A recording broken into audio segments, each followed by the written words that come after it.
Hi friends, నా పేరు సుజన. నేను ఒక హౌస్ వైఫ్ సింగర్ని. పాటలు పాడడం అంటే నాకు చాలా ఇష్టం. నా స్వరంలో మీకోసం అందమైన పాటలను తీసుకొస్తూ ఉంటాను.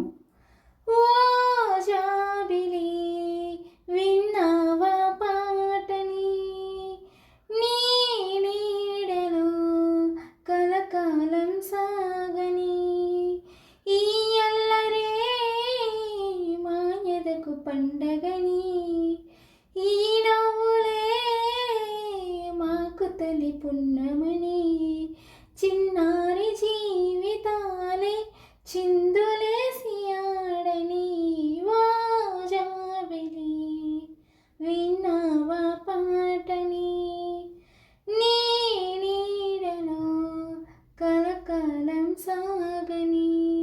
పాట నచ్చితే లైక్, షేర్ చేయండి. ఇలాంటి మరిన్ని పాటల కోసం సుజన మెలోడీ ఛానల్ను సబ్స్క్రైబ్ చేయండి.